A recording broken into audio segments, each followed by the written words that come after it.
Hi guys, for today's video magbuhat tayo kog para pang boost sa atong immune system kay karon nga panahon uso kay ubo, hilanat, sipon no. Ug karon mo niya nga atong buhaton. So mao ni ang mga ingredients sa atong kinahanglan, bombay, ahos, loy-a, lemon ug pure honey. So ato nang sugdan og dukdok ang ahos. Ug hiwa-hiwaon na sad ang ahos, isunod ang bombay og hiwa og atong hiwaon og ginagmay. Sunod gidukdok na sad ako ang loy-a.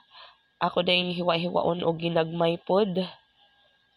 Og i-mix na silang tanan. Sunod magkuha ta garapon, ibutang sa garapon ang mga mixtures. Sunod atong ibutangan og lemon, pwede ra sad og katong limonsito. Actually apil ni siya ang panit pero diri wala ko na apil, ako rang gipugaan. So mao ni siya. Pwede ra gyud daghanon ninyo no inyong mga lamas. So mao di ay niyang akong gigamit nga pure honey. Makapalit ra mo ani sa mall. So ako na siyang gisulod.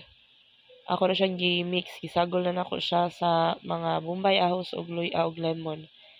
So mao ni siya ako nang gi-mekos-mekos. Mekos-mekos kay murag padong na jud ko maway tingog ani. Na mao ni siya. So ako pa jud gipugaan og lemon kay napa man jud hibilin. Wala jud ako naapil ang iyang panit. So mao ni siya yung resulta. So daghan kayo no. Dito pa tani butangan og daghan og mga lamas. So taste test. So mao ni siya. Akong gitilawan sus pag tilaw nako mura gyud og kanang sauce sa kanang tempura ba kanang magpahit kag tempura.